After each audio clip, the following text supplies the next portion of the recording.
Hello everybody, welcome back to another video with me, Sam Hair. Okay, today we're going to be doing something very different, very unique. It's also a relatively new to me way of installing extensions as well.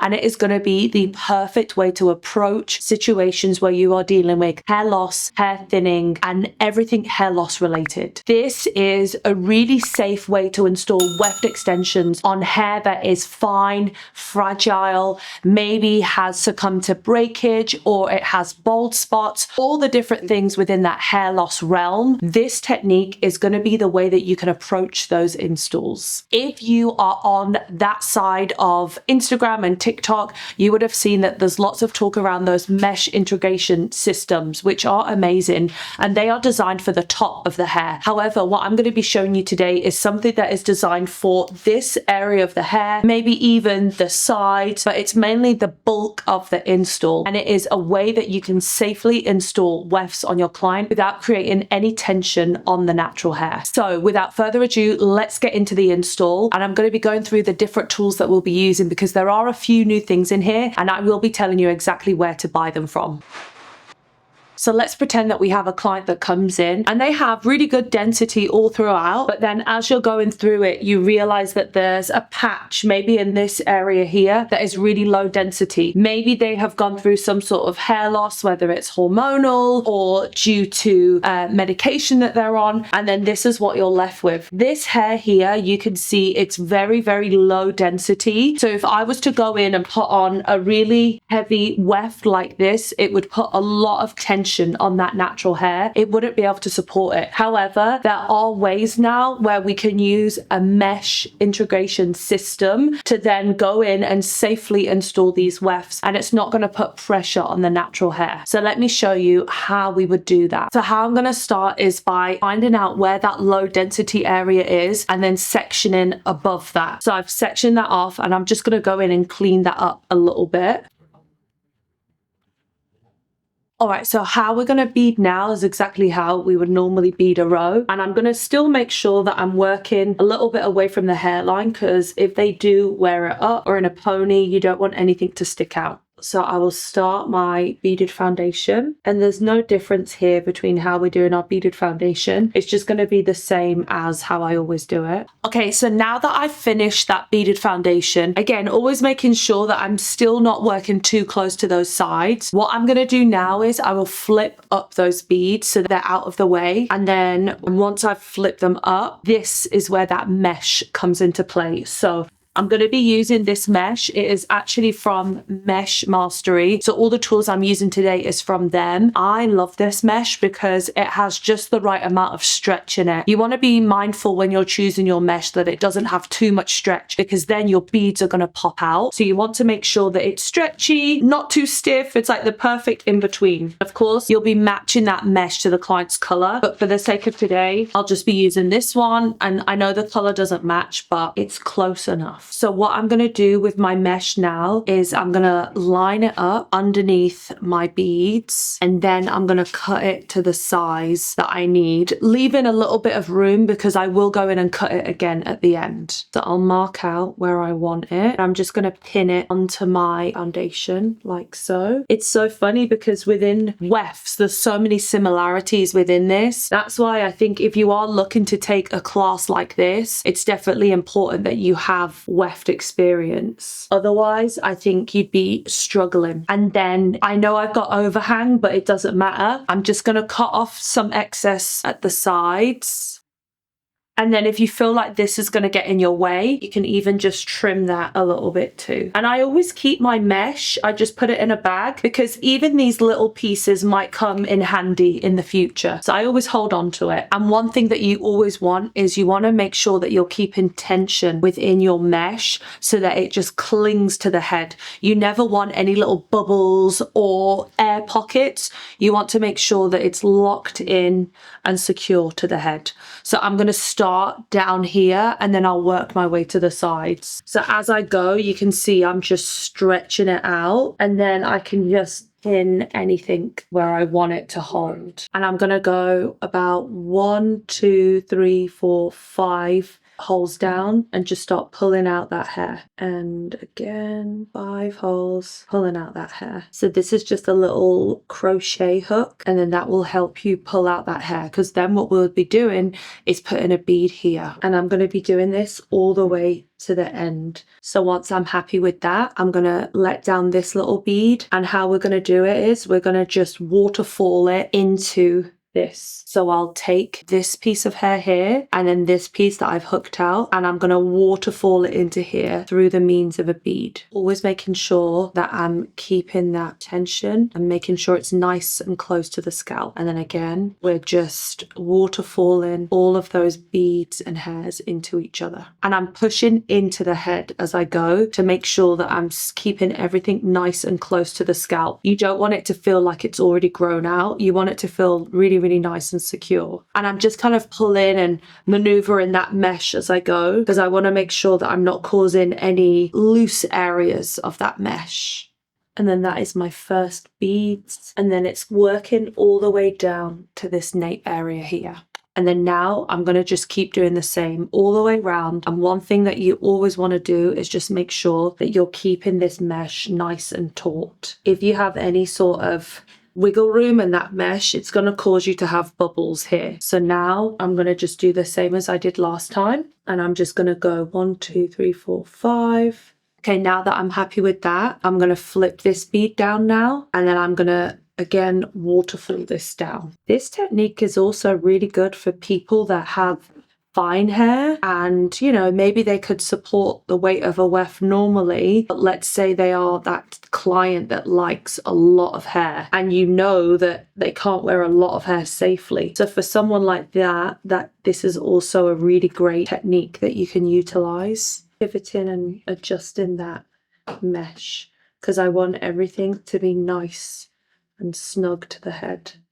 And now I'm going to move back here, and then I can just begin to pull this again, making sure there's no room. So when I'm picking up the hair, I'm making sure that I go in and pick up hair that's within line of that section. You don't want to pick up too much from the sections next to it, otherwise you might have problems with tangling and matting when you do the removal. So I'm trying to keep in line with this when I'm going in and selecting my hair. And then as you're working here, where you end will start to kind of curve up because you're working in the nape. So the nape is narrower here and then it curves up. So you can see it's just very repetitive. And the main thing is just to make sure that you're keeping that tension within the mesh, keeping it nice and taut and secure to the head. All right, so I'm going to quickly power through this last part and then we can come back. So let me just power through. So if I notice any bunching of the mesh, that's when I want to make sure that everything is being pulled nice and taut. So again, making sure that I'm keeping it taut so I don't have any pulling or bubbling of that mesh. So I can even just kind of adjust here as I go to make sure it's all still nice and secure. And then now I'm on to my last section. Again, just making sure everything's nice and taut.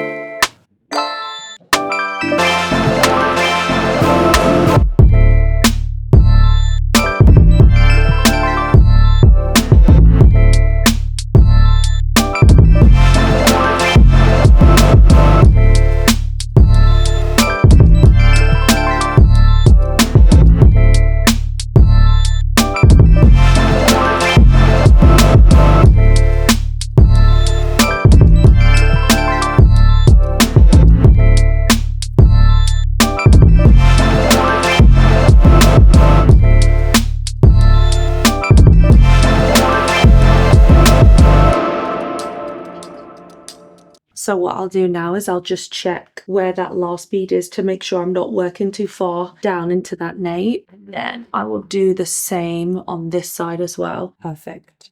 And then now I'm going to cut where I don't need. So I can cut under here and then just at the sides. And then when I cut, I still leave a little bit of wiggle room. So I'm going to leave about 3 holes either side and underneath. Okay, so now essentially on this little area, you can have 3 wefts. So what you'll do is you will have a weft here above that foundation, and then you're going to have a weft here in between the beads, and then you could have another little mini one here or even here. But for the sake of today, I'll probably just do 1, 2, just so that you can see it. So first things first, I'm going to measure out my weft here, and I'll measure it all the way to the end of that foundation. So here, and I'll go ahead and cut that. And then now that leaves me with another piece that I'm going to put above here, and then I can just trim off the excess as well. Perfect. So let's start off by sewing the one underneath first. The way I sew is going to be exactly the same way as how I always sew. And what I'm using today is the Covey Volume Genius wefts. I feel like this type of wefting works really well for these installs because you get maximum density, but they still feel really, really flat on that scalp. And then I'm going to use red thread so that you can see the stitching. And the way I stitch is going to be pretty much the same as what I always do. And I will be using a double thread today. And then I will line up the pieces of thread, let that hang down like a pendant. And then I'm just going to go 1,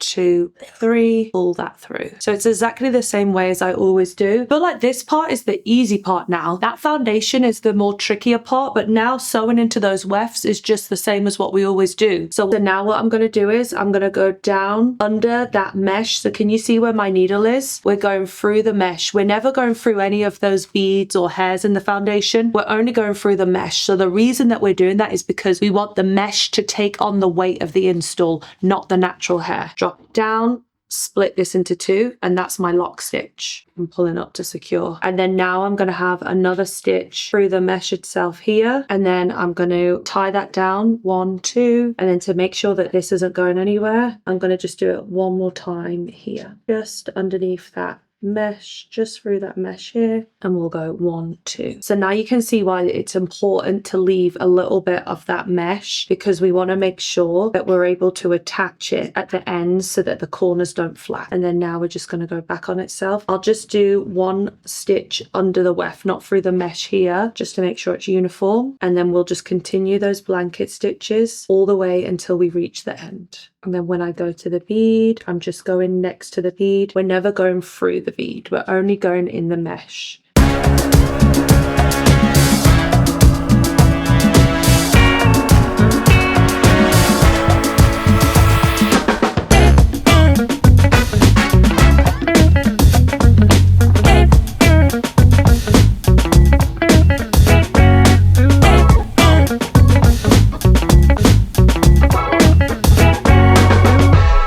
Okay, now we're at the end. We're just doing the same.